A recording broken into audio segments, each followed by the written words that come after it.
الرجيم بسم الله الرحمن الرحيم بل اتبع الذين ظلموا أهواءهم بغير علم فمن يهدي من أضل الله وما لهم من ناصرين فأقم وجهك للدين حنيفا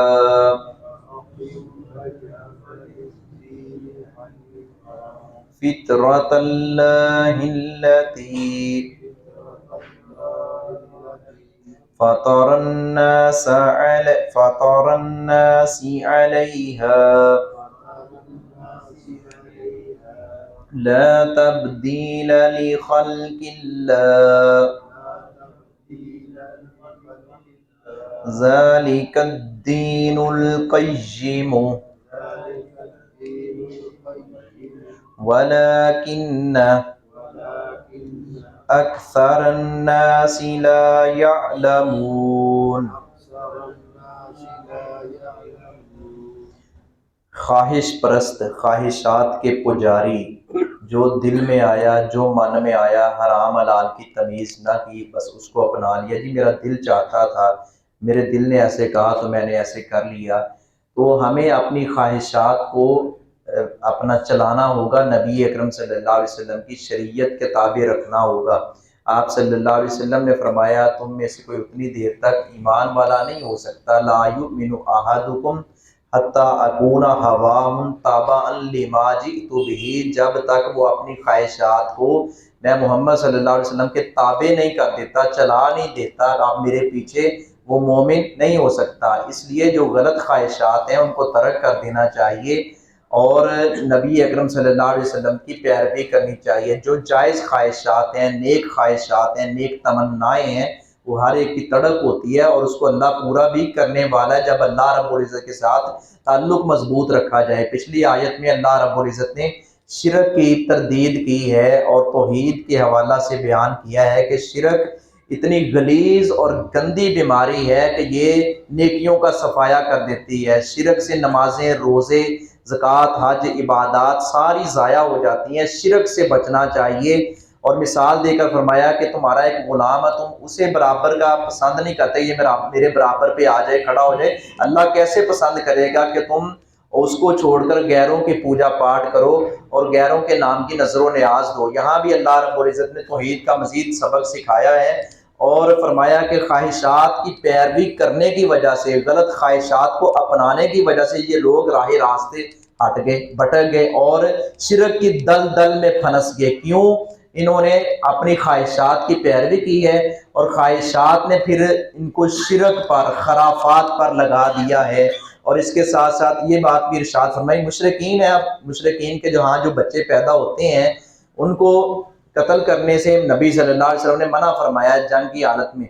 صحابہ کرام کا ایک دستہ آپ صلی اللہ علیہ وسلم نے ایک جنگ کے موقع پر بھیجا تو آپ صلی اللہ علیہ وسلم نے فرمایا کہ ایسا نہیں کرنا، چونکہ وہ بچے جو ہیں وہ تو معصوم ہیں اور ہر بچہ اپنی فطرت پر پیدا ہوتا ہے۔ یہ تو والدین چاہیں او یونسیرانی او یمجسانی، والدین چاہیں تو اسے عیسائی بنا لیں، والدین چاہیں تو اسے مجوسی بنا لیں، ہر بچہ فطرت پر پیدا ہوتا ہے اور ہر بچہ اللہ رب العزت کی طرف اپنا وہ متوجہ ہوتا ہے۔ اور یہ عالم ارواح میں اللہ رب العزت نے وعدہ لیا تھا، یہ اس وعدے کی ہی تکمیل ہے۔ اس لیے کسی کو زبردستی کو کر لے تو کر لے، لیکن ہر ایک کا دل اسلام کی طرف مائل ہوتا ہے، یا والدین یا ان کو ماحول اس طرح کا مل جائے، یہ ماحول بھی ایک بہت اثر انداز ہوتا ہے۔ تو اس لیے ہمیں چاہیے کہ ہم گھروں کا ماحول جو ہے وہ شرک سے پاک رکھیں، ماحول اچھا بچوں کو دیں، بچوں کے عقائد کی درستگی کے لیے، ان کے نظریات کی درستگی کے لیے دن رات ایک کر دیں۔ چھوٹے چھوٹے بچوں کو یہ سبق سکھایا کریں، ہمیں اللہ تعالیٰ نے پیدا کیا ہے، اللہ ایک ہے اور سکھایا کریں کہ اللہ عرش پر موجود ہے، بچوں کو اللہ ایک ہے، اللہ کی کوئی بیوی نہیں ہے، اللہ کا کوئی بیٹا نہیں ہے، اللہ اکیلا ہے، اس کو کسی نے نہیں پیدا کیا، وہ اس نے سب کو پیدا کیا ہے، وہ اس کو کسی نے پیدا نہیں کیا بلکہ اس نے سب کو پیدا کیا ہے، لم یلد ولم یولد۔ یہ بچوں کو ابھی سے ان کا ذہن بنائیں اور نبی صلی اللہ علیہ وسلم کی سیرت سے آشناس کروائیں، روشناس کروائیں کہ نبی اکرم صلی اللہ علیہ وسلم ہمارے نبی ہیں۔ تو اس لیے ہمیں یہ ماحول صرف یہ نہیں کہ بچے کے کان میں بس اذان پڑھ دی ہے، ٹھیک ہے جی بچہ تیسری دوسری پہلی کلاس میں اسکول میں داخل ہوگا یا مسجد میں جائے گا تو بتا دیں، نہیں، والدین کی بھی یہ ذمہ داری ہے، والدین سمجھائیں بیٹا دائیں ہاتھ سے کھاتے ہیں، بیٹا بیٹھ کر کھاتے ہیں، بیٹا کسی کے آگے سے کوئی چیز چراتے نہیں ہیں، کسی کو گالی نہیں دیتے۔ اس طرح کا ماحول گھروں کا بنائے تاکہ آنے والی نسلیں وہ اسلام سے یہ نہ ہو کہ نہ واقف ہو جائیں، جو اسلام رسول اللہ صلی اللہ علیہ وسلم لے کر آئے ہیں اس کی اپنا پیروی کرنی ضروری ہے، اور یہ ذمہ داران سے باز پرس ہوگی، بلکہ اتباع کی، پیروی کی۔ اللہ زینہ ان لوگوں نے جنہوں نے ظلم کیا، احواء اپنی خواہشوں کا، بغیر علم، بغیر علم کے، کوئی علم نہیں تھا بھی یہ غلط خواہشات ہیں ان کو نہیں اپنانا چاہیے، بس جو من میں آیا وہ ان ظالموں نے اس کی پیروی کی، ان غلط خواہشات کو اپنایا۔ پھر ہوا کیا؟ فَمَن يَهْدِي، پھر کون ہدایت دے سکتا ہے؟ من اضل اللہ، اسے جس کو گمراہ کر دیا اللہ نے۔ جس کو اللہ گمراہ کر دے پھر اس کو کوئی ہدایت نہیں دے سکتا۔ اللہ تو چاہتا ہے کہ بندے ہدایت کے متلاشی ہوں، ہدایت ان کو ملے، لیکن اگر کوئی ہدایت لینا نہیں چاہتا تو پھر اللہ رب العزت فرماتے ہیں نُوَلِّهِ مَا تَوَلَّىٰ، جا تو جدھر پھرنا چاہتا ہے میں ادھر ہی پھیر دوں گا، وَنُصْلِهِ جہنم، پھر تیرا ٹھکانہ جہنم ہے۔ اللہ ہدایت چاہتا ہے کہ سب کو ہدایت ملے، لیکن کسی کے اندر ہدایت کی تڑپ اور خواہش اور جستجو نہ ہو تو پھر اللہ رب العزت ایسے لوگوں کو ہدایت نہیں دیتا ہے، بلکہ جن لوگوں پر اللہ ناراض ہوتا ہے ان کو گمراہی کی طرف لے جاتا ہے۔ وہ اللہ کے حکم سے گمراہ ہوتے ہیں لیکن اللہ کی ناراضگی کی وجہ سے، اور جو ہدایت پر ہوتا ہے اس کے ساتھ اللہ کی رضا ہوتی ہے، جو گمراہی کے راستے پر ہوتا ہے اس کے ساتھ اللہ رب العزت کی ناراضگی ہوتی ہے۔ فرق یہ ہے، حکم دونوں اللہ رب العزت کے ہیں، ایک ناراضگی والا ہے، ایک رضا والا ہے۔ ہمیں رضا والا اپنانا چاہیے، ہمیں صراط مستقیم والا اپنانا چاہیے۔ وَمَا لَهُم مِّن نَاصِرِينَ، اور نہیں ان کے لیے کوئی مددگار۔ جب یہ پھر گمراہی کے راستے پر چل جائیں گے پھر ان کا کوئی مددگار کوئی نہیں ہوگا۔ فَاقِم، چنانچہ آپ سیدھا کریں، وجہ کا، اپنا چہرہ، للدین، دین کی طرف، حنیفہ، یکسو ہو کر، یکجاں ہو کر، متوجہ ہو کر آپ دین کی طرف جو ہے وہ اپنا چہرہ رکھیں، دین کی طرف متوجہ ہوں۔ فطرت اللہ التی، اختیار کرو اس فطرت کو کہ اللہ نے جو دی ہے، فطر الناس، اس نے پیدا کیا لوگوں کو، علیہ، اس پر، لا تبدیل، نہ تبدیل کرو، لخلق اللہ، اللہ کی پیدائش کو۔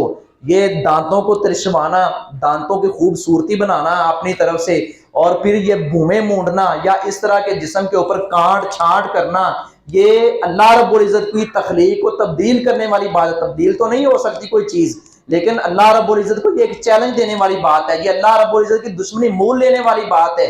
اس طرح کے غلط رویے، بعض نوجوانوں کے بڑے عجیب عجیب شوق ہوتے ہیں، آج کل دے منڈے کڑیاں بنانے کا شوق ہے تو کڑیاں نو منڈے بنانے کا شوق ہے، یہ کانوں میں بالیاں ڈالنا اور یہ لٹیں لٹکانا اور یہ بھویں مونڈنا، یہ دانت ترشوانا، یہ تل بھرنا، یہ ساری جہالت والی باتیں ہیں۔ مسلمان کو یہ چیزیں زیب نہیں دیتی، یہ رسول اکرم صلی اللہ علیہ وسلم کی دشمنی اور اللہ رب العزت کی دشمنی مول لینے والی بات ہے۔ ذالک الدین القیم، یہی دین ہے سیدھا، ولکن اکثر الناس، اور لیکن اکثر لوگ لا یعلمون، نہیں جانتے، وما علی الا البلاغ۔